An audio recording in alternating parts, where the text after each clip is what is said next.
nombre de Dios y de la patria se abre la sesión. La señora secretaria nos dará la cuenta.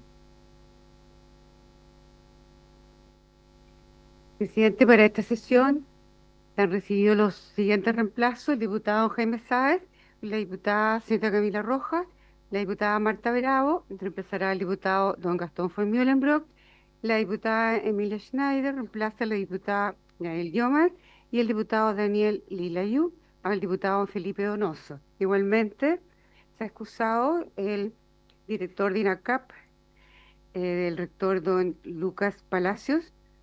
Tenía compromisos anteriores y está muy disponible para venir a una próxima sesión, pero es un viaje al extranjero que ya tenía programado. Ya. Y eso sería, presidente. Muy bien. ¿Algo sobre la cuenta? No, Tengo una ¿no? consulta. Pregunté sobre la cuenta.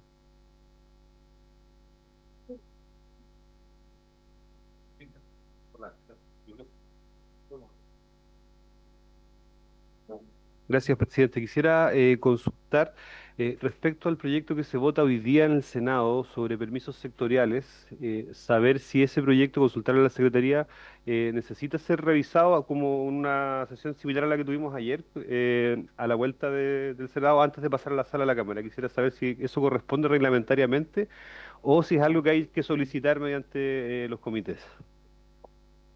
Una instancia nueva para OTC Trámite.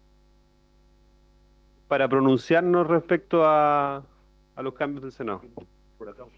Presidente, no es obligación que pase por lo que sigue la sala.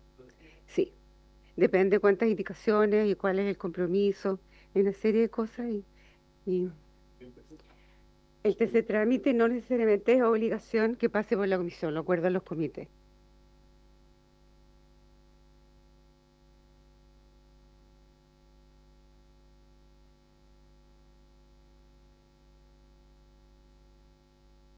Pero en el fondo no. Facultativo. Facultativo.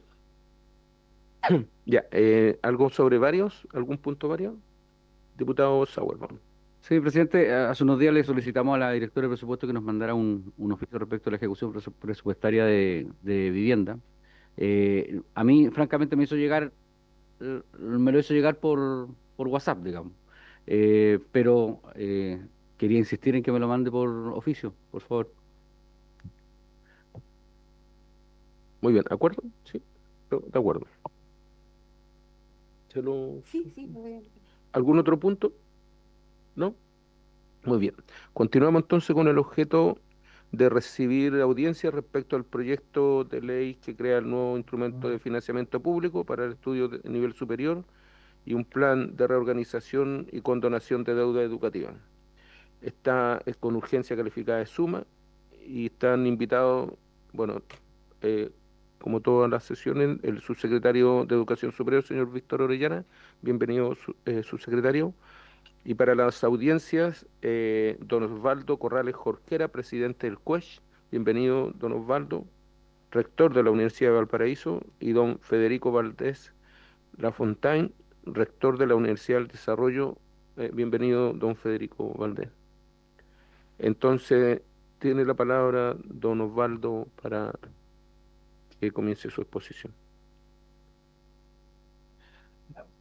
Muchas gracias, presidente, por su intermedio. Saludo a los diputados presentes en la sesión. Por supuesto, también hago extensivo mi saludo al subsecretario y también al rector de la Universidad del Desarrollo. Si podemos compartir la presentación, por favor. Bueno, partir diciendo que para el consorcio de universidades del Estado, esta es una discusión extraordinariamente importante. Nosotros tenemos la convicción, avancemos nomás a la primera lámina, a la segunda entonces, que el CAE es el crédito con aval del Estado, es una política pública que si bien cumplió una función en su momento, permitió ampliar efectivamente el número de estudiantes, la cobertura en educación superior. Se trata de una política pública que está hoy día agotada. Voy a ser muy breve en esto. Desde su creación tuvo, en nuestra opinión, algunos problemas estructurales entre en su diseño, algunos de los cuales fueron corregidas. En inicio, unas condiciones financieras muy gravosas para los estudiantes que accedían a esta política pública con tasas de interés superiores al 6%. Eso se corrigió más adelante. Barreras más bien limitadas de entrada y falta de regulación, sobre todo en lo relativo a, bueno, entre otras cosas, rendiciones de los recursos y falta de fiscalización. Y sobre todo garantías que se fueron volviendo crecientemente onerosas tanto para el Estado como para las propias instituciones de educación superior. El Estado ha gastado entre 2006 y 2023 7,25 billones de pesos en la compra de la cartera vencida, mientras que las instituciones de educación superior, que son en parte también las que garantizamos esos créditos, hemos debido gastar 597.000 millones de pesos por garantías en global el sistema por garantías asociadas a la deserción de la educación superior. Además que otro de los problemas que ha sido detectado en esta política pública transversalmente es que hay bajos incentivos para la recuperación de esos créditos. Avancemos por favor a la siguiente lámina. En la actualidad también es una política, a la anterior por favor, anterior.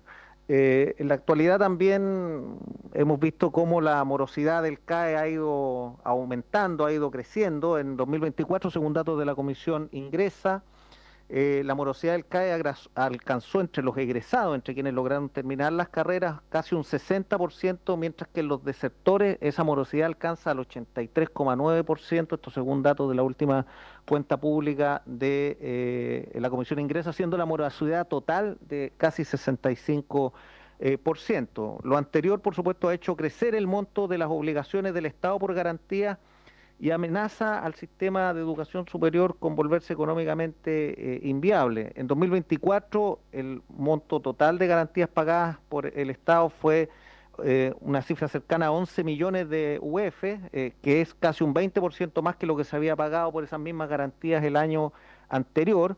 En particular para el fisco, el pago de garantías por incumplimiento de deudores egresados aumentó en un 25% en 2024 también respecto al año anterior. Por lo tanto, para nosotros la superación del CAE como política de financiamiento de la educación superior es algo imprescindible para dar sostenibilidad al sistema y sobre todo para garantizar que los recursos del Estado se destinen efectivamente a el desarrollo del sistema de educación superior. Nosotros creemos que esta es una discusión que de no resolverse ahora se va a tener que abordar de todas maneras en el futuro. Ojalá lo podamos efectivamente resolver ahora porque cualquier gobierno futuro que venga esto va a seguir siendo un problema. La cantidad de recursos que se están destinando al pago de garantías es bastante significativo. La siguiente, por favor, ahí pueden ver ustedes un gráfico de cómo ha aumentado la morosidad del CAE.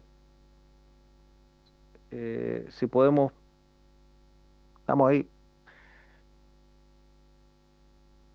tratando. En el gráfico siguiente vamos a advertir un aumento muy expresivo de la morosidad del CAE. Parece que estamos con alguna dificultad. Sí,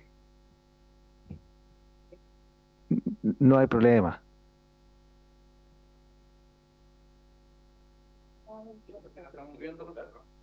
Sí, la pueden ver ya. Ahí está, de nuevo, según la cuenta pública de la Comisión Ingresa, el gráfico con el aumento de la morosidad del CAE separado por tipo de institución. Y en la siguiente puede advertirse también la evolución de saldos según quién es el acreedor, y pueden ustedes advertir en esa siguiente diapositiva, si podemos pasar a la siguiente, cómo el saldo que está en poder de los bancos ha venido disminuyendo con el tiempo y el saldo que está de cargo del Estado ha venido también aumentando en esa misma proporción. De nuevo, todos estos son datos públicos de la Comisión Ingresos. Son los saldos según acreedor. En la siguiente figura podrán advertir ustedes que en realidad esta es una política que si bien ha hecho crecer la matrícula, la ha hecho crecer el número de beneficiarios, se ubica sobre todo en universidades privadas, no tradicionales. Si podemos pasar, ahí está el número de beneficiarios nuevos anuales según el CAE. Este es un gráfico un poco más antiguo, solo está actualizado hasta el 2021, pero esa es una tendencia que no ha variado muy significativamente en el gráfico siguiente. Entonces, todos estos antecedentes simplemente para acreditar, para dar cuenta que al menos desde el Consorcio de Universidades del Estado tenemos la convicción de que más allá de nuestra posición particular respecto de esta discusión, la cuestión del CAE es algo que debe ser abordado por el Estado, porque tiene un riesgo de volverse hoy día insostenible desde el punto de vista financiero. Puede llegar un momento en que el Estado no tenga posibilidades para enfrentar estos compromisos, que además son crecientes porque bueno, no hay límites a la capacidad que tiene el sistema de recibir nuevos estudiantes. Además, en las últimas licitaciones, como también es público, solo se ha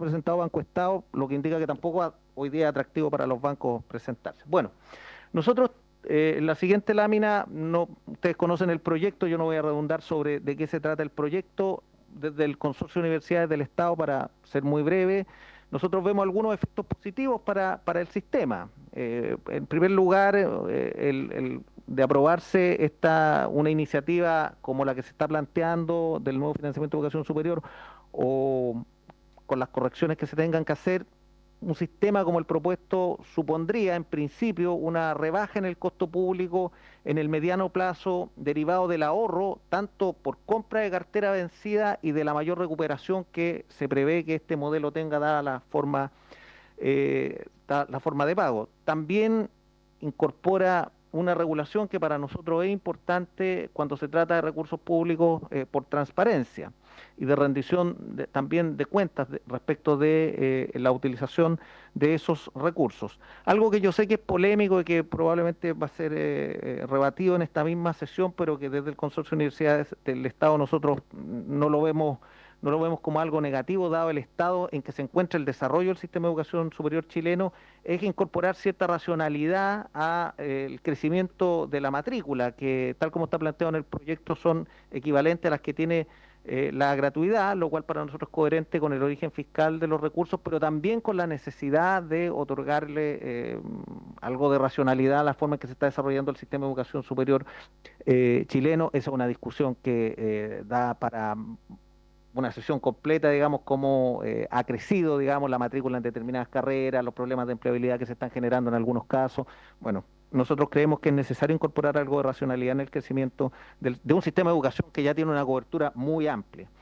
Y también entendemos que el proyecto, tal como está planteado, permite mejorar las posibilidades de cobranza respecto de los deudores del propio Fondo Solidario y Crédito Universitario que se adscriban al plan de reorganización y condonación de deuda, en cuanto esa cobranza será realizada por la Tesorería General de la República, aplicando normas asociadas a la retención de impuestos. También entendemos que no solo va a permitir una mejor recuperación de los créditos derivados del CAE, sino también de los propios créditos del Fondo Solidario de Crédito Universitario que todavía están en la cartera de deudores. Si podemos pasar a la siguiente, por favor.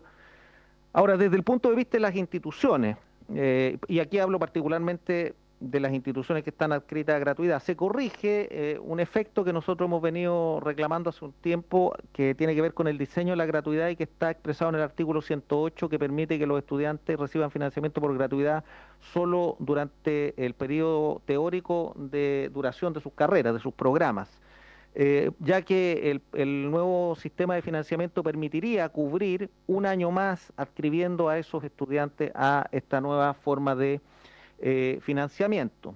En segundo lugar, también para el caso de las instituciones adscritas, no solo adscritas de gratuidad, para las que usan CAE también, se eliminan los cobros por ejecución de garantía a los bancos por estudiantes que abandonan el sistema. Hoy día, dependiendo del momento en que los estudiantes abandonan su carrera, las instituciones de educación superior tenemos que garantizar un porcentaje de eso que el CAE le ha prestado a los estudiantes, y se supone que luego tenemos la posibilidad de repetir contra los estudiantes, pero es algo que por supuesto supone muchísimas dificultades. En tercer lugar, para el caso de las instituciones tradicionales, se autoriza el uso de los excedentes del Fondo solidario de crédito universitario que son propiedad de cada universidad para los nuevos fines que determina la ley. Esos son fondos que hoy día están aposados, que no tienen, no pueden ser usados, al menos no con libertad, por las instituciones de educación superior. En gran parte esos fondos se han constituido a partir de los aportes que las universidades han hecho al fondo. El fondo no era capaz de cubrir toda la demanda que tenía y por lo tanto las universidades tuvimos que ir subsidiando a través de los años ese fondo, y la ley permite entonces reincorporar esos activos al patrimonio universitario para unos fines limitados que están en la propia ley. Se incorporan algunas modificaciones, esto atañe solo a las universidades del Estado, la ley 21.094, en materia de condonación y castigo de deudas necesarias para una mejor gestión financiera de las universidades del Estado. Hoy día nosotros no podemos ni castigar ni condonar deudas, ni tampoco condonar intereses, y eso dificulta mucho la cobranza en nuestro caso, porque no podemos dar estímulo a los deudores para que se pongan al día. Si podemos pasar a la siguiente, por favor. Nosotros, por supuesto, también hemos planteado que el proyecto, tal como está planteado por el Ejecutivo, es un proyecto perfectible. Nosotros tenemos observaciones al proyecto. Entendemos que es particularmente complejo la eliminación de los aportes que las familias realizan actualmente al sistema de educación superior, en lo conocido como copago, particularmente entre los deciles 7 y 9. Esos aportes que las familias realizan, en realidad entre los deciles 7 y 10, asociados al copago, representan alrededor del 50% del gasto del país en este nivel educativo, y es más o menos obvio que el Estado no va a ser capaz de reemplazar o de sustituir la totalidad de esos recursos, y eso sí, a nuestro juicio, es algo que debe ser revisado. Sin perjuicio de ello, la propuesta que nosotros como consorcio de universidades del Estado hemos hecho es que en esos casos, el caso del decil 10 está resuelto porque el propio proyecto permite el copago, pero en el caso de los deciles 7 a 9, nosotros lo que hemos planteado es la posibilidad de que haya, tal como existe hoy día a partir de la política de gratuidad, un copago progresivo entre esos deciles. También nosotros tenemos algunas dudas sobre el real impacto financiero del modelo, tanto para las instituciones de educación superior como para el propio Estado, y por eso, junto con la posibilidad de debatir y discutir y analizar este tema del copago, también vemos como importante que dentro del proyecto se considerara la posibilidad de que las y los estudiantes puedan acceder a un porcentaje de este financiamiento y no necesariamente a todo el financiamiento. Hoy día, tal como está planteado el proyecto, si un estudiante o una estudiante quiere adscribirse al FES, tendría que acceder a la totalidad del financiamiento. Nosotros creemos que debiera existir la posibilidad de que un estudiante pueda decir que quiere la mitad o el 40% del financiamiento, por un par de, o mientras lo necesite efectivamente, para no presionar, digamos, al sistema eventualmente. Eso sí, nosotros creemos que eso puede ser importante. También estimamos que, por favor, si podemos pasar a la otra, que pudiera discutirse la posibilidad de establecer una cierta limitación al monte de los aportes retributivos, tal como está planteado el proyecto hoy día. La retribución es lineal por 20 años, contingente al ingreso, por el doble de años de cada semestre estudiado, 20 años como máximo. Nosotros creemos que debe estudiarse, como existe en algunos países, la posibilidad de establecer una limitación para el monto de esa retribución, de modo tal que no se den algunas situaciones que puedan afectar, que si bien van a afectar a un mínimo o a un porcentaje pequeño, no un mínimo, pero un porcentaje pequeño de los estudiantes egresados, sí pueden provocar fugas del sistema. Hay experiencias en países como Australia de poner un límite, por ejemplo, de poner el límite en 2 o en 2,5 veces máximo de retribución respecto de lo realmente recibido como aporte. Un otro punto para nosotros es muy importante, porque se ha planteado, dado que evidentemente la implementación de un sistema como este hará que las instituciones dependan de un modo más significativo de las transferencias del Estado, estimamos necesario que el proyecto de ley contenga algún mecanismo que dé certeza respecto de la fecha en que esas transferencias van a ocurrir. Y que esté asociado, por supuesto, a los procesos de recaudación, porque la experiencia en la gratuidad es que hemos estado expuestos de alguna forma, en algunos casos muy significativa, a las variaciones en las capacidades que el propio Estado tiene de allegar los recursos, digamos. Y eso creemos que tiene que garantizarse porque eso obliga a las instituciones eventualmente, cuando no llegan los recursos oportunamente, a recurrir a endeudamiento de corto plazo y eso tiene un cobro de intereses y eso afecta obviamente los costos de transacción de las instituciones. Y por último, y considerando que esto supone consolidar un modelo de subsidio a la demanda que desde la Universidad del Estado hemos venido criticando hace tiempo. Nosotros creemos que sí es bien importante que los eventuales recursos que el Estado ahorre por menores pagos de compras de carteras y por mayor recaudación se destinen efectivamente al fortalecimiento y al desarrollo del sistema de educación superior, incluido también el sistema de ciencia, tecnología, conocimiento, innovación. Por último, si pasamos a la última diapo, muchas gracias. Nosotros entendemos que este proyecto que se presenta está centrado nuevamente en el subsidio a la demanda y nosotros como Universidad del Estado queremos decirlo, aunque sea testimonialmente ante esta comisión y lo hemos dicho en las comisiones que nos ha tocado exponer sobre este tema, no renunciamos a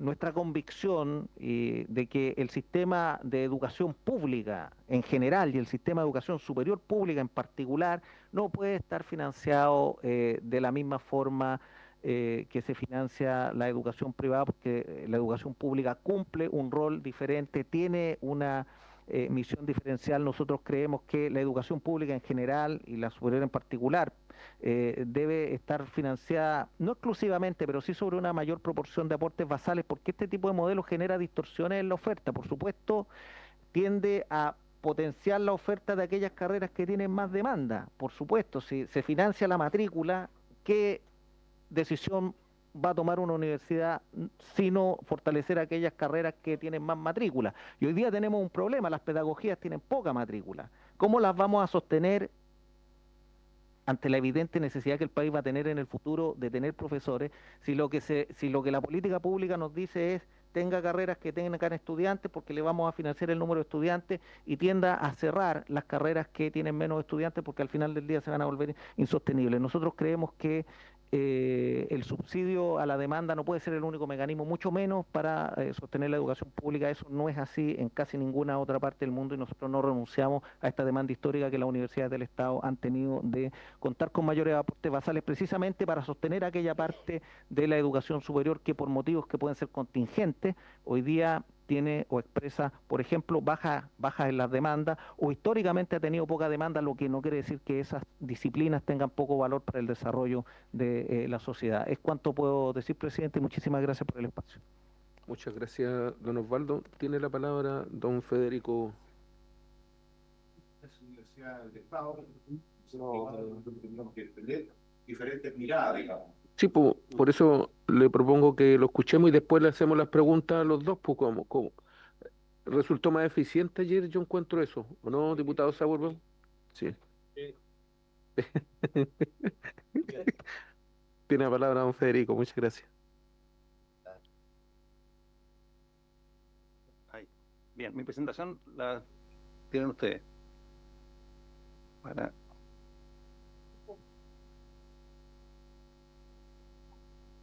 Eso.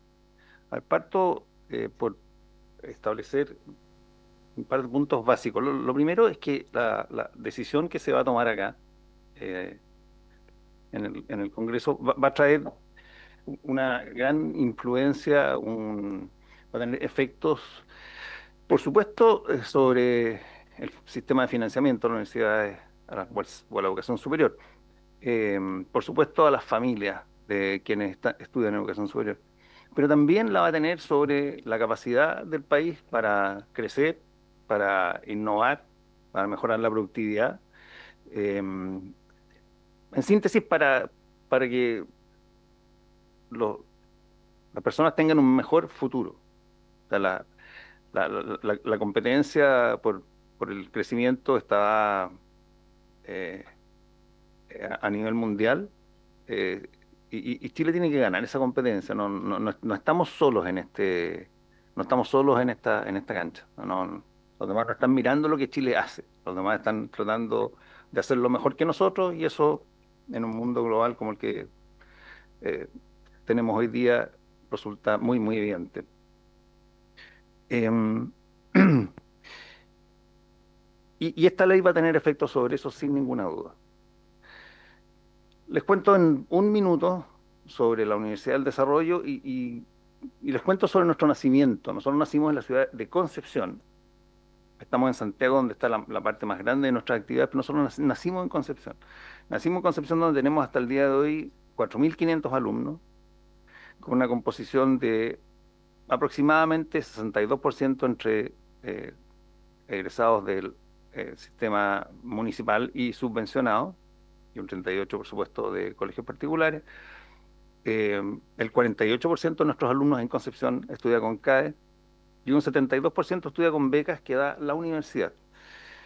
Nosotros entregamos, de hecho, todos los años una cantidad del orden de los 32.000 millones de pesos en becas a nuestros alumnos en ambas sedes. De estos 32.000, 12.000 son de Concepción. Nosotros no estamos en gratuidad y creemos en un sistema universitario diverso, innovador, de futuro y de calidad. La universidad tiene una historia de 35 años ya y nos enorgullece particularmente lo que hicimos durante la pandemia, en que muchos de nuestros profesores e investigadores asesoraron a la Presidencia de la República. Fuimos capaces de establecer cuál era el nivel de cero prevalencia en la región metropolitana primero y después en otras regiones. Ese es un estudio de la Universidad del Desarrollo.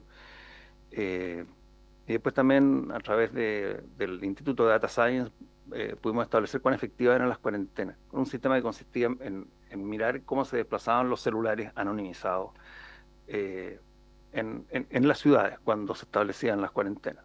No lo inventamos nosotros, se estaba haciendo en Estados Unidos y nos pareció que era algo que la universidad tenía capacidades como para hacer. Bueno, respecto de este proyecto, a nuestro juicio, y estoy hablando de la universidad, no hablo en nombre de otras universidades, no soy representante de otras universidades. Este proyecto tiene dos partes absolutamente distintas. Una es, por supuesto, la condonación del CAE, y la otra es el nuevo sistema de financiamiento. No tienen por qué estar atadas. No hay ninguna necesidad de que estén atadas. Hay una racionalidad con la cual es mejor resolver todo de una vez y por lo tanto legislarse sobre todo. Yo discrepo sobre eso. Yo creo que aquí hay un tema de morosidad que debe ser abordado y comparto muchas de las cosas que dijo el rector. Creo que tiene que ser abordado en la manera más quirúrgica posible porque el fisco tiene recursos escasos y tiene necesidades múltiples en otras áreas. Pero otra cosa es ver cómo vamos a financiar el sistema de educación superior en el futuro. Y eso, la manera en que está propuesto acá, yo encuentro que es una mala política pública. Yo creo que es una mala política pública que tendría en el futuro consecuencias desastrosas para el sistema universitario, pero también para la capacidad del país de innovar, de hacerse más productivo, de darle a los chilenos una mejor vida.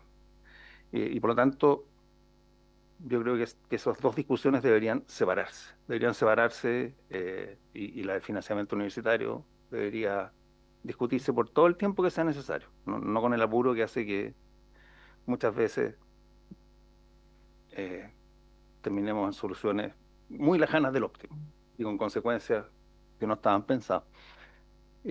Lo primero es que el FES establece un impuesto a los graduados y en esto he visto harta discusión al respecto y como no soy un experto en el tema, yo soy ingeniero civil, hablé con un experto, con uno que me da total y absoluta confianza, José de Gregorio, probablemente todos lo conocen, aparte de haber sido ministro, presidente del Banco Central, triministro, hoy día es el decano de la Facultad de Economía y Negocios de la principal universidad del país. Él me lo explicó y me dijo, ¿sabes qué más? Voy a publicar una columna al respecto. Y publicó una a dos donde dice categóricamente que esto es un impuesto, que se podrá decir que desde el punto de vista legal, pero que económicamente esto es lo que se llama un impuesto transitorio. está dicho, la columna es pública, em, y a mí me parece que el país, y particularmente los jóvenes egresados, no están en condiciones de soportar más impuestos. Por otro lado, se eliminan becas, que son un reconocimiento al mérito. Y yo creo que eliminar incentivos al mérito también es una mala idea. Los desafíos del sistema, no de una universidad en particular, los desafíos del sistema van en sentido exactamente contrario a un esquema que limita cupos y fija precios. Porque acá, inevitablemente, al haber financiamiento fiscal, va a ser necesario limitar los cupos y fijar los precios. Puesto en esos zapatos, yo haría lo mismo. Hay que, si hay tanta cantidad de recursos, no puede haber más de tantos cupos, no puede haber más de tales aranceles. Y eso va a llevar a que las universidades tengan menos recursos. Y las universidades con menos recursos no están preparadas para el tipo de competencia en la que vivimos hoy día. Y me refiero no a la competencia entre las universidades chilenas, sino que la que estamos sosteniendo permanentemente con el resto del mundo. Y por último, lo más grave de todo, es que al ser un monto tan grande del financiamiento de las universidades, al provenir de el Estado, las universidades inevitablemente pierden autonomía. Eso es tan simple como 2 más 2. O sea, las universidades tienen que poder desafiar a la autoridad, tienen que poder eh, mirar a los ojos al gobernante de turno y hacerle ver su parecer respecto de todos los temas. Si el Estado es el que está financiando, eso se hace mucho más difícil, mucho más difícil. Estamos viendo una experiencia que parecía imposible hace 6 meses atrás. Era impensable en en el país que tiene el sistema universitario más desarrollado del mundo, donde las libertades son poco menos que sagradas, donde hay opinión pública, donde hay respeto por las leyes, eh, donde funciona el Estado de Derecho. Nos encontramos con que el gobierno decidió atacar a ciertas universidades, por las razones que sea, decidió que quería atacarlas. Y está haciendo que universidades que están en muchísimo mejor situación que las universidades chilenas para defenderse, estén pasándolo muy mal. Algunas de ellas han tenido que agachar la cabeza y rendirse, han tenido que aceptar las condiciones que el gobierno de turno les pone. Y eso es algo que tenemos que evitar a toda costa. Porque me podrán decir, no, esta no es nuestra intención, esto yo no lo haría nunca, esto jamás, pero armar una estructura que permite que el gobierno de turno aprieta a las universidades es, a mi juicio, un error gravísimo porque afecta uno de los elementos esenciales de las universidades, como es su autonomía. Perdón, aquí estábamos.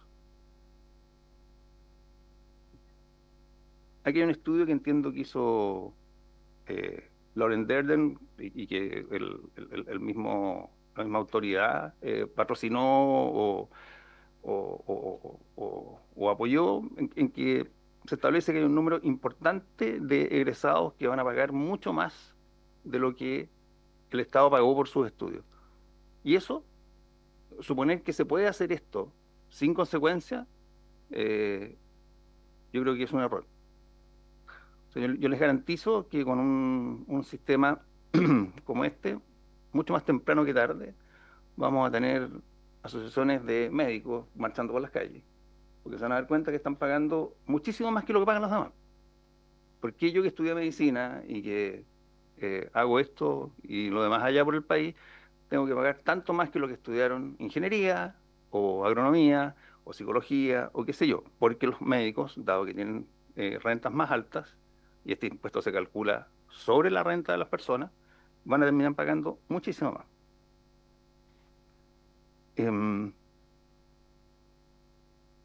La siguiente, por favor.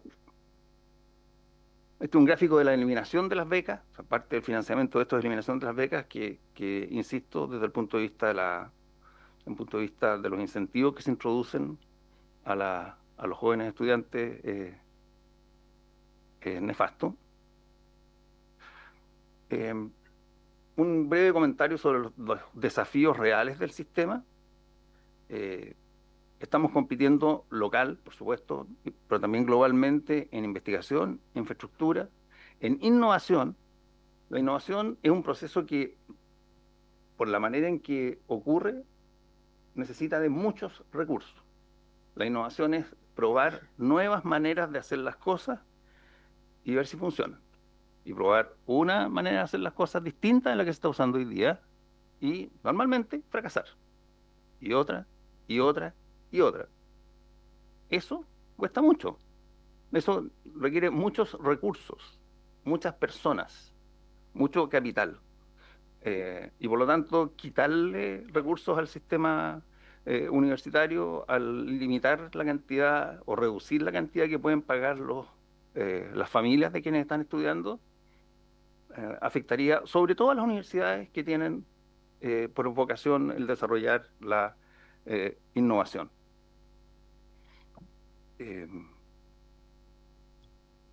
Como les digo, esto no es compatible con restringir ingresos, con fijar precios, con fijar las vacantes. Yo también he visto que hay como una idea de que sería bueno que las carreras fueran más cortas, y eso tiene una lógica, tiene una racionalidad.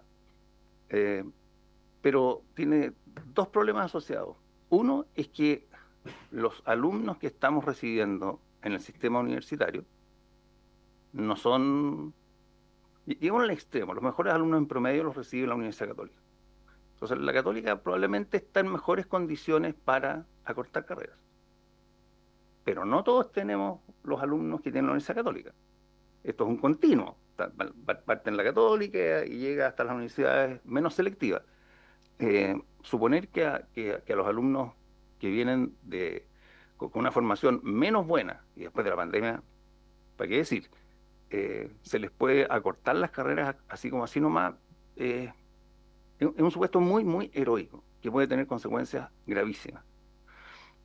Y yo prefiero en esto dejar que sean las universidades las que decidan, que sean las universidades las que innoven, las que vean cómo se puede hacer, cómo se puede acortar el largo de las carreras. Hay muchas universidades que lo hemos hecho. En la carrera de arquitectura dura un año menos ahora, la carrera de ingeniería dura un año menos ahora. Al menos 3 universidades, entre las que se encuentra la Universidad Católica y la Universidad del Desarrollo, acortamos la carrera de medicina. Esto es algo que se puede hacer, pero esto es una iniciativa que tiene que venir de las universidades, porque las universidades son las que entienden, son las que tienen el conocimiento, son las que tienen la capacidad de construir una malla curricular distinta que permita preparar profesionales de la misma calidad a los que tenemos hoy día en un menor número de años. Eso es, presidente. Muchas gracias. Está primero el diputado Mellado, de ahí la diputada Schneider, después diputado Cuello y después el diputado Sáez. ¿Alguien más? Vale, gracias. Gracias, presidente. A ver, primero a don Osvaldo, presidente de Cuest. Sus universidades, ¿qué porcentaje de gratuidad tienen? 60, 70, 80%, ¿qué porcentaje de gratuidad para ver cómo les va a golpear o no estar en el FES o no? Creo que ese es un tema importante que tengamos que saber. Sobre su introducción, obviamente, el 60% de los egresados, 83% de los sectores, 68% que ya está pagado.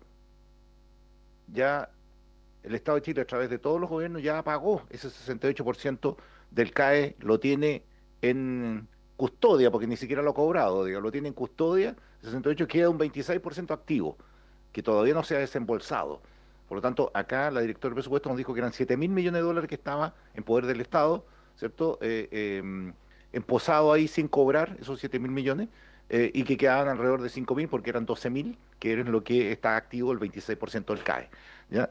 Por lo tanto, a ver, primero, ¿cuánto es la gratuidad? ¿Cómo le afecta al FES? Y segundo, ¿cuánta es la plata que les llega por fuera a ustedes, a la Universidad del Estado, para investigación, para todo el resto, digamos, que les llega en recursos directos? Yo estoy de acuerdo con usted con la segunda parte. Usted no está de acuerdo con la segunda parte del FES, con el fijar aranceles, que eso es un tema del 50% del gasto, que el fisco no podrá sustituir. Yo entiendo que no está de acuerdo con esa parte.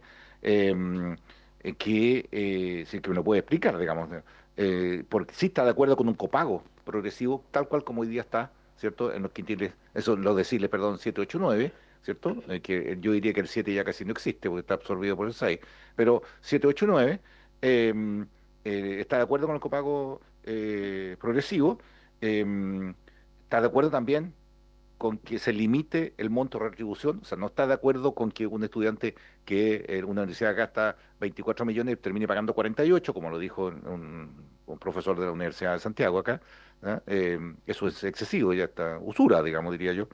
Eh, y sobre la certeza de fecha de transferencia, estoy de acuerdo, porque los que tienen gratuidad de repente les llega en agosto, septiembre, noviembre, digamos, y tienen que pagar sueldos, hacer investigaciones. Pero lo principal es eh, qué porcentaje de gratuidad son lo que tienen, y lo segundo es cuánto es la plata que les llega por fuera del Estado a las universidades del Estado, ¿no? Con eso, lo principal. Y hago el tiro a la otra Sí, pregunta, don sí. Federico. Sí.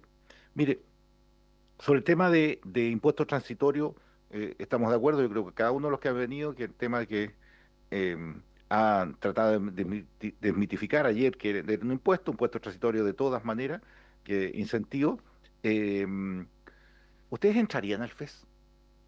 Definitivamente la universidad entraría al FES así como está. Si después lo puede desarrollar después, digamos, ¿cierto?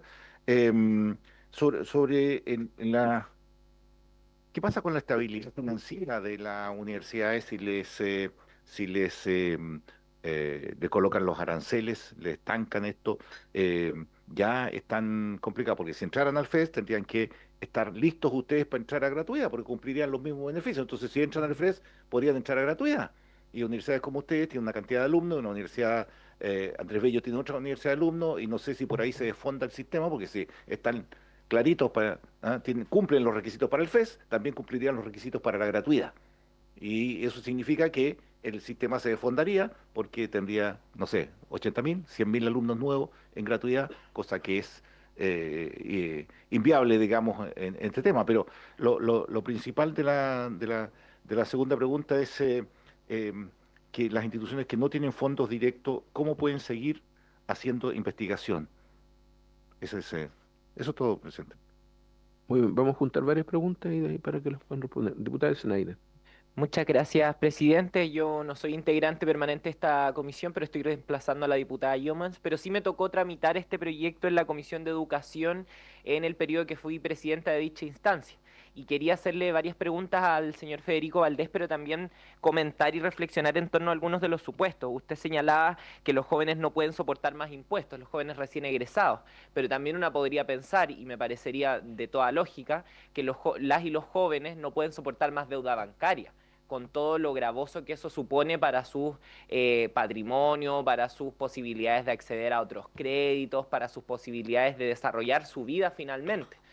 Dicho eso, también quería comentar cuando usted nos señalaba que si es que la plata del Estado llega a una universidad, difícilmente esa universidad va a poder cuestionar a la autoridad. Ahí yo me hago la siguiente pregunta y también me gustaría que pudiéramos reflexionar en torno a eso. ¿Es que acaso en las universidades privadas, que no son financiadas directamente por el Estado, que no son directamente públicas, digamos, se puede o no cuestionar la autoridad?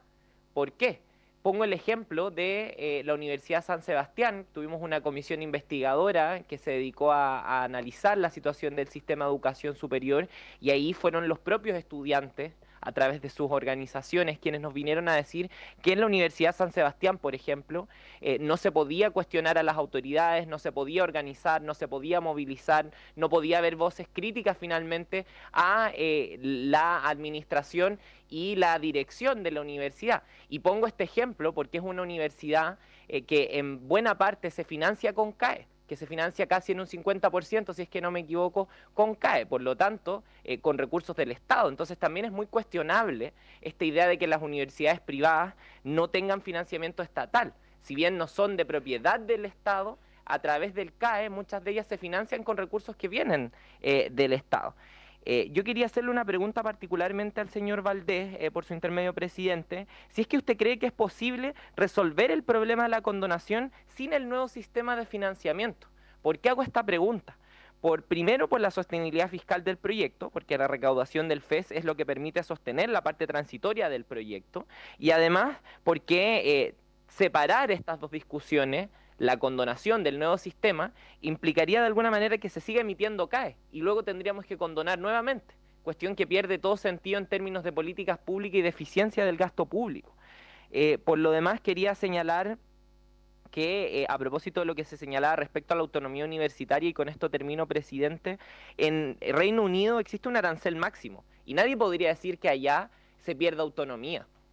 Nadie podría decir que allá, de hecho muy por el contrario, los expertos hablan de que allá hay plena autonomía universitaria.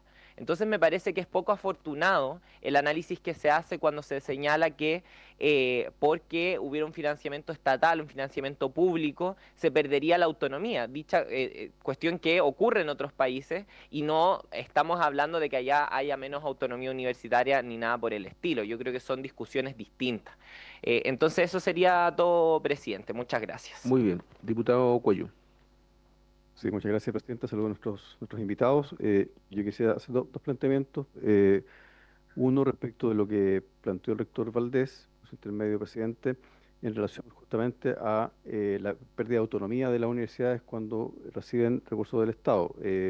Yo ahí quisiera saber si puede referenciar algún ejemplo en torno a aquello, dado que las universidades privadas sí, muchas de ellas reciben recursos del Estado de distintas formas. Claro, se adelantó la diputada Schneider, claro, la Universidad de San Sebastián es un ejemplo de ello, que claramente ha demostrado no tener ningún problema de ninguna limitación de autonomía, y muchas universidades, o hay ejemplos por ejemplo, de restricciones a la libertad de asociación de los estudiantes. O sea, hay ejemplos en el fondo que demuestran que la autonomía universitaria, usada bien o mal, finalmente no se ha debilitado por la vía del financiamiento a las universidades privadas, y creo que a ninguna universidad, a mi juicio, pero quisiera saber si tal vez usted tiene algún ejemplo que pueda, o una evidencia que se pueda exponer al respecto para que demuestre que los aportes del Estado a través de distintos mecanismos a las universidades privadas limitan la autonomía. Yo creo que sería bueno conocer ejemplos. Y dicho eso, también lo enlazo con lo que plantea el rector Corrales, en el sentido que acá hay un problema también de fondo, que claro, no está abordado en este proyecto de ley, que dice relación con el financiamiento de las universidades del Estado, porque finalmente yo siento que a veces en Chile se ha normalizado que sea polémico o sea discutible que el Estado tenga el derecho de financiar a sus propias universidades. Y eso lo vimos, por ejemplo, con ocasión de la discusión de la gratuidad universitaria durante el gobierno del presidente Bachelet, cuando se planteó la primera idea en ley de presupuesto, y la discusión era esa, si el Estado tenía derecho o no a financiar sus universidades, cuestión que si uno lo ve tal vez desde afuera parece un poco extraño. Entonces, desde ese punto de vista, quisiera preguntarle al rector Corrales, el caso, por ejemplo, de la Universidad del Estado, ¿cuáles son los aportes que se reciben del Estado? En el fondo, ¿cómo se financia? Yo sé que son realidades distintas una a otra universidad, pero tal vez la Universidad del Paraíso, ¿cómo se financia? En el sentido de cuánto recibe del Estado, cuánto recibe de los estudiantes a través de aranceles, en definitiva, cuál puede ser una propuesta respecto de poder fortalecer aportes basales que potencien también el desarrollo de la investigación, el desarrollo académico de las universidades del Estado, y en general de las universidades de Chile y tradicionales. Y lo último, respecto a algo que se me quedó respecto a la autonomía, que por ejemplo, acá se mencionó, por ejemplo, el gasto en publicidad de las universidades. Entonces, yo creo que también eso igual tiene que ver con cierta autonomía desde el punto de vista de cómo destinar los presupuestos universitarios a una dimensión que parece como forzosa, porque estamos frente a un mercado, un mercado donde hay que competir, y eso se hace con publicidad. Entonces creo que también eso es una expresión de que en definitiva la autonomía en distintas formas finalmente no se limita, salvo que yo me equivoque y no tenga a la vista algún ejemplo que sea válido para poder ilustrar esta conversación. Eso, presidente, gracias. Muy bien. Diputado Sáenz, y de ahí pasamos a la respuesta. Gracias, presidente. Saludar a ambos rectores, al subsecretario también. Me gustaría preguntarle al rector Corrales dos cuestiones sobre lo que me interesa poder escuchar un planteamiento un poco más profundo. Uno tiene que ver con la idea de que se pueda tener un acceso a un porcentaje del financiamiento y a no la totalidad. Si pudiera profundizar en eso, por favor. Y también respecto para ambos rectores, en realidad respecto a la sostenibilidad financiera del sistema en su conjunto, no solamente el ecosistema de universidades públicas, sino que en general, eh, si es que no se aborda la situación de una política pública, porque tengo la impresión de que ambos en eso están de acuerdo, el CAE como mecanismo de financiamiento tiene ya un agotamiento, si es que esto no se aborda. eh, ¿Cuánto es el tiempo que tenemos, no? Es una bomba que va a estallar en algún punto. Entonces, ¿cuál es el sentido de urgencia para efectivamente poder abordar esa situación? Y, presidente, permítame un comentario también. En la presentación del rector Valdés se señala explícitamente que las becas se eliminan, y eso es falso. Las becas se reorganizan porque, entre otras cuestiones, está proyectada una disminución en la tasa de uso. eh, y básicamente hay un conjunto de becas hoy día que no cubren la totalidad del arancel y esas becas evidentemente hay menores incentivos a su uso y por lo tanto tiene que haber una reorganización y una racionalidad en búsqueda de mayor eficiencia, ¿no? Entonces creo que es importante que si se van a hacer planteamientos acá en esta comisión respecto a un proyecto de ley tan relevante se haga con rigurosidad. Y otra cuestión, en el estudio de Lorraine, se señalan algunas cuestiones que están ya bien evidenciadas. Una es que las personas que estudiaron con CAE deben pagar mensualidades hoy día que en promedio corresponden al 14,3% de sus ingresos, mientras que con el proyecto del FES esa tasa disminuiría a un 3,9%. Otro dato es que con el CAE todas las personas usuarias del CAE pagan más que el costo de sus carreras. Con el FES la inmensa mayoría pagaría menos del costo de las carreras y es cierto que un porcentaje determinado eventualmente podría pagar más. Y además se señala en este estudio que fue presentado en esta comisión que más del 60% de las personas pagarían menos bajo el FES que lo que hacen hoy día con el crédito con aval del Estado. Entonces creo que también es importante en esta discusión poder ponderar aquellos factores que inciden en que un estudiante efectivamente se preocupe de desarrollar su vida académica, poder estudiar, poder ser partícipe de una comunidad universitaria y no tener que estar batallando mentalmente, además haciendo cargar ese estrés a su familia de cómo lo hago para poder estudiar el siguiente mes. Y lo digo además viniendo de una región de los lagos, con unas zonas bien aisladas, donde además de pagar la universidad, hay que comer y hay que dormir. Que es una situación que además añade un costo extra no menor a la carga mensual que se debe soportar. Eh, Cuestiones que debiéramos tener en consideración durante la discusión, presidente. Gracias. Muy bien. Diputado Saúl. Sí. Sí, presidente, bueno, algunos comentarios em, respecto, bueno, me parece trágico un comentario que hace el rector respecto de la necesidad de tener carreras largas por la mala base académica que tenemos en Chile. Es bien trágico entender eso. Y todos los que, ¿cierto?, estudiamos en el área de ingeniería entendemos perfectamente a qué se refiere cuando entramos a enfrentar ramos como cálculo, ¿cierto? Cosas que en el colegio no vimos con tanta facilidad y por eso, bueno, es importante discutir también respecto de la base con la cual nuestros jóvenes se enfrentan hoy día a las carreras universitarias. Y por eso también es importante ponerle el foco también a la educación preescolar y escolar.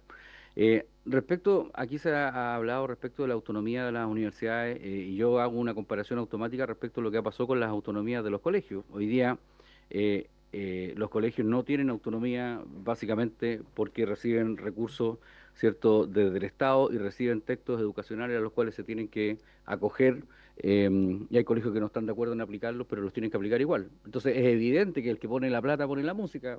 Eso es tratar de engañarnos, decir que las universidades van a recibir los recursos del Estado totalmente y no van a tener ninguna exigencia de contenidos, por ejemplo, o de límites. Eso, no nos engañemos entre nosotros, eso sabemos que finalmente pasa. Pero bueno, esta es la Comisión de Hacienda, por eso quisiéramos preguntarle respecto de los costos para el Estado, que a los dos rectores preguntarle ¿Qué perspectivas tienen ellos? ¿Qué cálculos tienen ellos respecto de los costos para el Estado? ¿Esto es más costoso para el Estado, menos costoso para el Estado? O finalmente es más fácil de financiar en el largo plazo. Ya conocemos las cifras que se han dado, son bien impresionantes. El último año 2024, el rector decía que se habían pagado garantías por 11 millones de UF, por lo tanto tenemos un nivel de costo, ¿cierto?, bien alto para el Estado, pero por eso la pregunta básicamente es eso. Y también yo tengo una diferencia respecto a lo que han dicho los colegas, respecto de para quién es el beneficio. El beneficio, de mi punto de vista, no es para la universidad, el beneficio es para el estudiante. Y ahí es donde tenemos una discusión que es mucho más profunda, porque el estudiante podrá tomar ese beneficio y podrá elegir la entidad, ¿cierto?, en la cual se quiere formar, sea privada, pública, técnica, profesional o la que sea. Así que bueno, básicamente eso, presidente, gracias. Gracias, diputado. Bueno, vamos a empezar por el profesor Osvaldo Silla, su secretario. Eh, Gracias, presidente. Solo quisiera intervenir a nombre del Ejecutivo para señalar que todas las materias relativas a la sostenibilidad financiera de las instituciones preocupan mucho al Ejecutivo, razón por la cual nosotros estamos teniendo un diálogo tanto con la Corporación de las Universidades Privadas como con el Consejo de Rectores, con Vertebral y con otras agrupaciones de instituciones de educación superior, donde estamos llevando adelante un trabajo técnico que nos permite identificar estos problemas en caso que existan y luego tener la flexibilidad para introducir o modificaciones a estos proyectos o complementar con otros instrumentos de política pública para enfrentar aquello.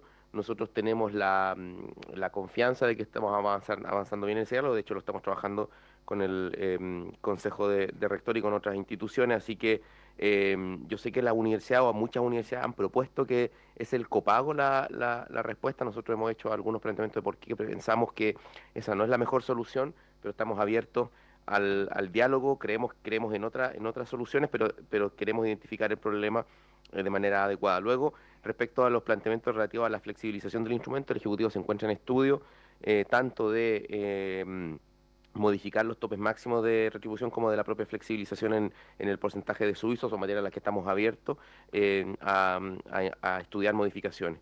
Quería hacer simplemente un comentario muy breve sobre el carácter de la autonomía. Em, la tradición intelectual y las razones conceptuales por las cuales hablamos de autonomía universitaria son distintas por las cuales hablamos de autonomía de la propiedad privada en otras actividades económicas. Razón por la cual existe una larga tradición de financiamiento público a las universidades que no solo resta autonomía, sino que más bien la realiza. A nadie se le ocurriría decir que la Universidad Nacional Autónoma de México no es autónoma y es financiada por recursos públicos. Lo mismo con la Universidad de Buenos Aires. Cuando se dio el debate sobre acreditación, yo recuerdo, y ustedes pueden revisar la historia de la ley, también se dijo que la acreditación iba a terminar con la autonomía de las universidades.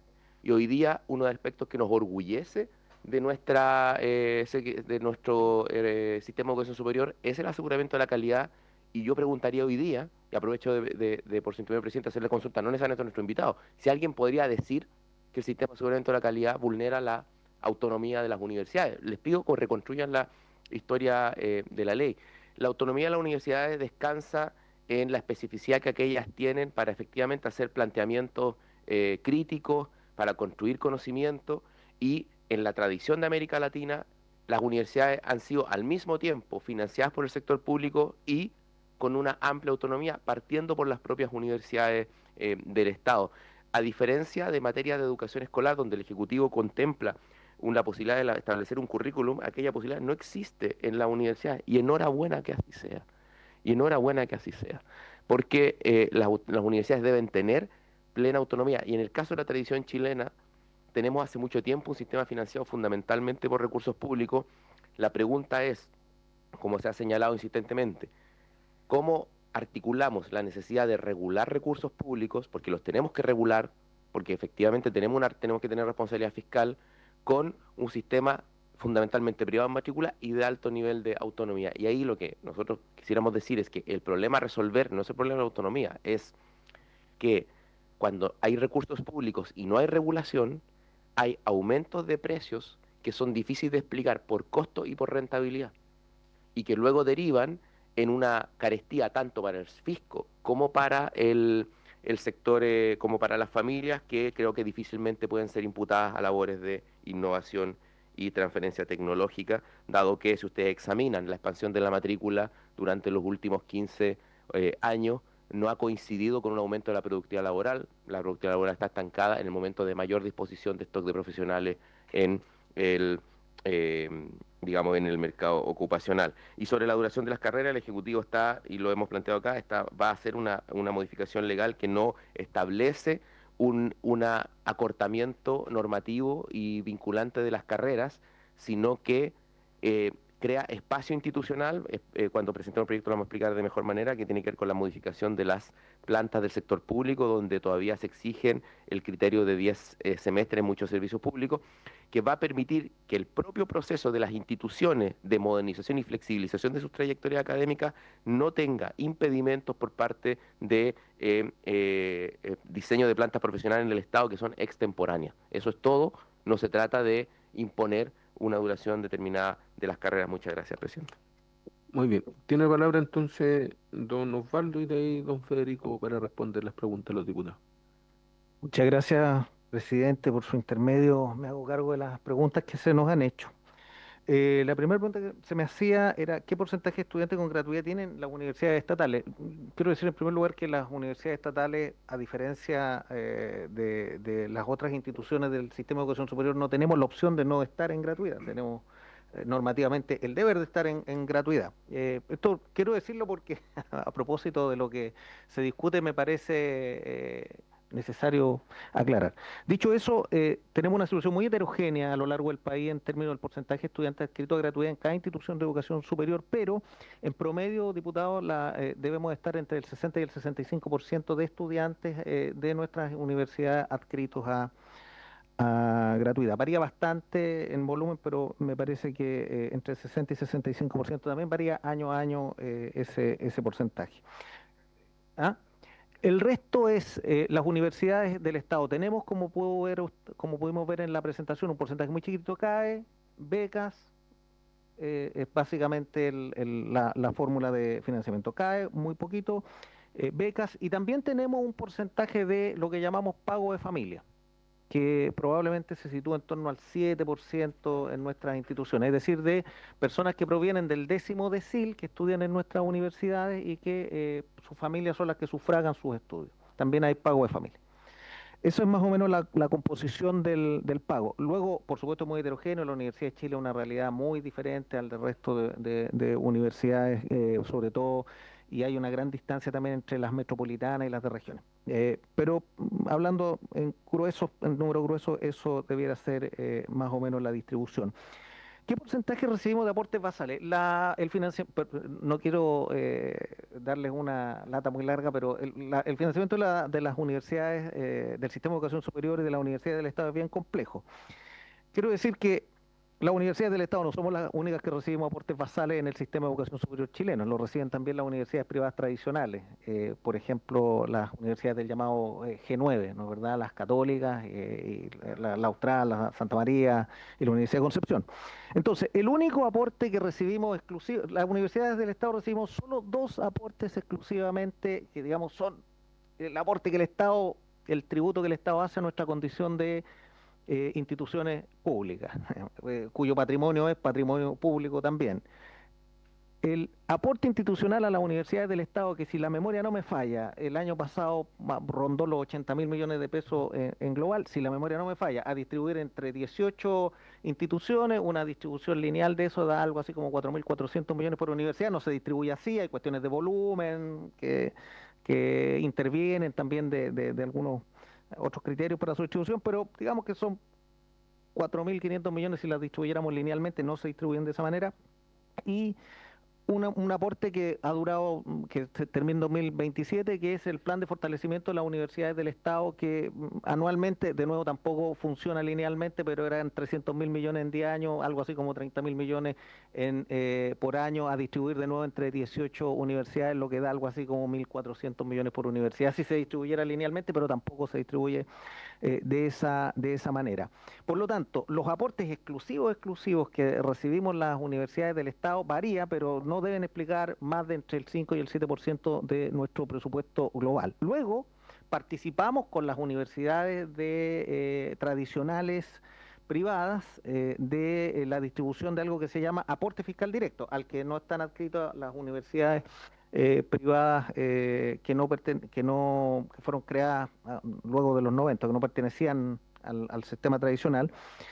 Y ese es un sistema que se distribuye muy heterogéneamente entre las universidades privadas tradicionales y las del Estado. Yo le pongo el ejemplo de la región de Valparaíso. En la región de Valparaíso, 2/3 de ese aporte se lo llevan las dos universidades del G9 que están en esta ciudad, la Santa María y la Católica, y 1/3 nomás nos lo llevamos las universidades del Estado, la Playa Ancha y la Universidad de Valparaíso, digamos. Entonces, si sumamos esos dos aportes, ¿ah? 18 instituciones, ¿a cuántas suman?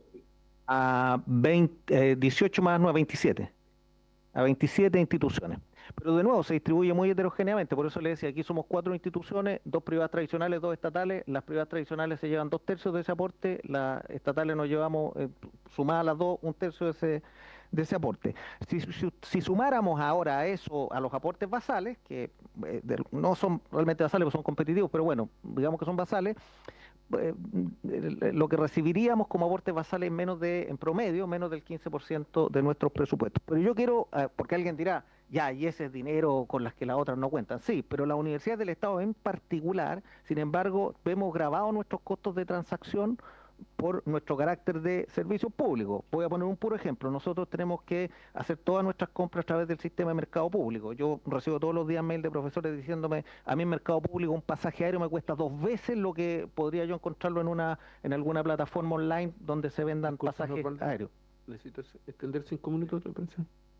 Sí, entonces, no es, yo lo que quiero simplemente hacer presente, y voy resumiendo, que no es justo mirar solo, para el caso del financiamiento de las universidades del Estado, lo que el Estado nos aporta directamente, sino tenemos en cuenta lo que por el hecho de ser estatal supone que gastamos, además, cómo aumentan nuestros costos de transacción. En promedio, en el mercado de compras públicas, las cosas nos cuestan un 20% más en promedio. En algunos casos, como los pasajes aéreos, puede llegar a ser perfectamente el doble. Entonces, eso es lo que quería decir. Eh, me preguntaba el diputado también las cuestiones que dijimos. Obviamente nosotros vemos como necesario que se establezca, lo hemos dicho, se lo hemos dicho al Ejecutivo desde las estatales, un copago progresivo, sí, un límite a la retribución, por supuesto, lo hemos dicho explícitamente. Creemos, sin embargo, que ese copago tiene que ser un copago progresivo, es decir, no un copago ilimitado. Respecto a la cuestión de la autonomía, yo estoy completamente de acuerdo, creo que no hay dos voces en las universidades que debiera reforzarse la autonomía universitaria, una posibilidad de elevarla a rango constitucional, como existe en algunos países, la autonomía universitaria en rango constitucional. Y respecto de la dependencia de las transferencias del Estado, por eso nos parece que el proyecto debe considerar un mecanismo que las garantice, de modo de no quedar expuesto yo estoy de acuerdo ahí con lo que decía el rector Valdés, de no quedar expuesto a políticas contingentes que puedan tener los gobiernos de turno. Me preguntaban también el diputado Cuello cómo podría fortalecerse. Nosotros lo que hemos venido insistiendo es, fíjense, no necesariamente que a las universidades del Estado se nos dé un número mayor de recursos, sino que lo que hemos planteado es que eventualmente parte de esos recursos puedan ser convertidos o transformados en aportes basales, de modo que nos tengamos que experimentar variaciones contingentes año a año, sometidas a cuestiones como la matrícula y otros. No necesariamente cuando decimos aportes basales superavitarios respecto de los que ya tenemos. Lo que hemos pedido más bien es, y lo hemos conversado muchas veces, transformar la lógica de financiamiento de la educación superior pública. ¿Se puede dar acceso a un porcentaje del financiamiento? ¿Cómo? Bueno, me lo preguntaba el diputado, por su intermedio, presidente, con un sistema parecido al que tenía. Hoy día el FES, tal como está planteado, no supone requisitos socioeconómicos para acceder a él. Digamos, una familia del decil 10 hoy día puede acceder al FES. Nosotros tenemos casos, nos lo han preguntado algunas del escaso porcentaje que tenemos de familias que pagan, que quisieran que sus hijos pudieran postular, como se hacía con el Fondo Solidario de Crédito Universitario, a un porcentaje de ese beneficio, de modo tal de que esa familia traiga valor presente una parte y ese estudiante o esa estudiante no quede necesariamente atado a una deuda o tan elevada o por tanto tiempo, ¿sí? Y eso nos parece a nosotros que puede ser razonable porque puede quitarle presión, digamos, a las necesidades de financiamiento del FES. Voy terminando.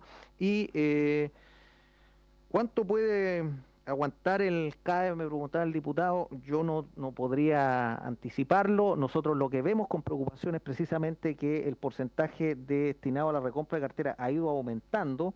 Por supuesto que con la entrada en vigencia de la gratuidad, el número de usuarios del CAE disminuyó y eso se tenderá probablemente a normalizar, pero hoy día el costo para el Estado sigue siendo extraordinariamente elevado y como no hay límite a la matrícula, realmente tampoco podemos anticipar con mucha precisión cómo va a evolucionar el sistema. Sin embargo, a nosotros nos parece que, dado la baja los problemas que ha tenido el fisco, ¿no, verdad?, en el último tiempo, conocido por todos, bueno, eso pone en riesgo, obviamente, la sostenibilidad del sistema por una parte, y por otra, la falta de bancos interesados en postular. Digamos, los 2 últimos años, si no me equivoco, creo que son más, solo Banco Estado se ha presentado a este programa. Y por último, ¿es más caro o más barato para el Estado?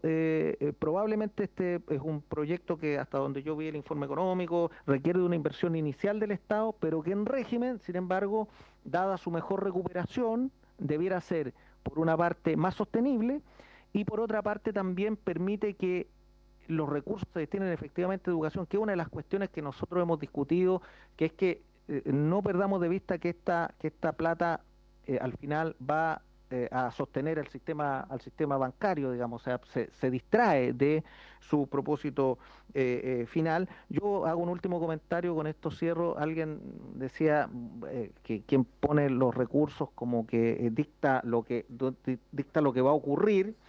Entonces tendríamos que suponer ahora que como los bancos ponen los recursos, los bancos son los que dictan. Yo creo que la cuestión de la autonomía debe ser resuelta, debe ser fortalecida, y me parece que hay mecanismos paralelos para eso que no necesariamente están articulados en torno al tema del financiamiento. Yo les insisto y hago un llamado: si hay disponibilidad aquí y veo que hay ese interés, en muchos países la autonomía universitaria tiene rango constitucional. Muchas gracias. Muy bien. Necesito extender 5 minutos más, ¿le parece? Sí. Ya.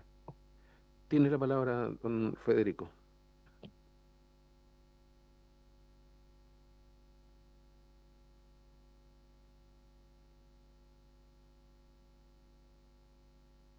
Tiene la palabra don Federico. Bien, gracias, presidente. Parto por hacerme cargo de algunas cosas que se dijeron. Uno, el aseguramiento de la calidad no ha afectado en nada la autonomía de las universidades. Discrepo respetuosa, pero categóricamente. Las universidades nos vemos obligados a desarrollarnos de acuerdo a un cierto esquema, porque tenemos un sistema de aseguramiento de la calidad que lo impulsa así. Podemos discutir largamente sobre eso, no es la oportunidad, pero al comentario del subsecretario discrepo absolutamente. Sí, que la aseguramiento de la calidad, que fue vista en algún momento como algo que iba a afectar la autonomía, no la ha afectado. Yo, respecto de esa afirmación, discrepo. Dos, yo dije que las becas, que desaparecían, se reducen significativamente en el informe, en el informe fiscal que apoya, que ayuda para justificar el proyecto de ley. Hay un gráfico que muestra cómo sube en un primer año 60.000, termina como 160.000 millones. O sea, hay una reducción muy, muy significativa de las becas. Eso no, la fuente no soy yo. Considero que en algún minuto se puede haber entendido mal. No objeto para nada el financiamiento del Estado a las estatales. Me parece que son sus universidades y está bien que la financie, y habrá que ver en qué manera se hace esto. Em, También hubo una aseveración respecto a que da lo mismo el pagar un impuesto o tener que pagar una deuda. No, no es así. Todos sabemos que los impuestos y las deudas son totalmente distintos. De partida, los impuestos no se terminan nunca, no se terminan después de 20 años en el caso de este proyecto. Las deudas uno puede, de partida, tomarlas parcialmente, pagarlas, apurar el pago. No se parecen en nada, en nada, en nada, en nada, en nada. No hay una comparación que la verdad no hace mucho sentido. A mí me parece que este es una propuesta que para los estudiantes incluso es como muy tentadora en el corto plazo y muy, muy negativa en el largo plazo. Van a dejar de invertir ellos, sus familias, van a dejar de invertir hoy. eh, Esa menos inversión se va a transformar muy probablemente en consumo puro y duro hoy, y se van a echar encima una mochila que los va a llevar a pagar.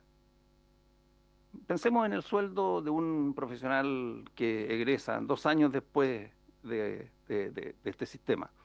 Eh, para previsión se le van a ir 10 puntos más 6, porque eso ya está aprobado.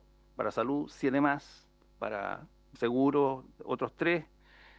Otro 8% para pagar el FES. Eso sin hablar del impuesto al trabajo. Es decir, esos jóvenes profesionales van a trabajar y van a ver líquido con suerte. Con suerte el 65% de lo que se ganan. Yo encuentro que ponerle una mochila a los futuros profesionales, sobre todo en esta etapa en la que se arman un patrimonio normalmente, o comienzan a armarse un patrimonio, a formar una familia, eh, es realmente una mala idea. Eh, esto es una reforma tributaria. Esto es una reforma tributaria y debería ser tratada como tal. Por último, recibí una pregunta acerca de si la decisión, qué es lo que haría mi universidad en el caso de la... A ver, no me corresponde decirlo a mí, yo soy el rector, tenemos un consejo directivo que sería finalmente el que tiene que decidirlo. La decisión, eso lo tengo claro, sería una decisión entre si renunciar al tipo de universidad que hemos tenido, que hemos creado a lo largo de estos 35 años, que tenía más de 40.000 egresados, porque sería imposible, sería poco razonable suponer que nuestra relación con la autoridad sería tal como lo es hoy día. Eh, Hubo algunos comentarios también acerca de lo que es la autonomía y la posibilidad de desafiar a la autoridad. Yo me refiero a la posibilidad que tienen las universidades de desafiar a la autoridad. Nosotros lo hacemos todo el tiempo y nos sentimos cómodos haciéndolo, y creo que es fundamental que las universidades puedan hacerlo. Eh, es de la esencia, es de la esencia. Se lo escuché a don Ricardo Lagos en la celebración de los 20 años de la Universidad Alberto Hurtado, que las universidades que si las universidades no pueden desafiar al rey, pierden su condición de tal, su rol en la sociedad. A mí me parece fundamental que eso se mantenga. No sé si podríamos, si nosotros, no me imagino yo de rector dirigiendo una universidad sometida a esta legislación. Pero una decisión que yo espero no tener que tomar. Yo insisto, aquí hay dos proyectos, o sea, un proyecto que se puede perfectamente dividir en dos, que lo racional sería dividirlo en dos, porque uno tiene que ver con cómo se va a condonar, cómo se va a implementar de aquí en adelante la cobranza, porque a mí el proyecto me gusta re poco, pero la idea respecto de cómo debe cobrarse, creo que es algo que debería rescatarse y utilizarse desde ya. Y otro es cómo se van a financiar, cómo se va a financiar el sistema de educación superior chileno en el futuro, que va a tener consecuencias dramáticas para el país, no solo para las instituciones, no solo para sus estudiantes, y que por lo tanto merece un tiempo adecuado de discusión, no el apuro que he visto que se le quiere dar ahora. Muchas gracias, presidente. Muy bien, por haberse cumplido el objeto de la sesión, esta se levanta.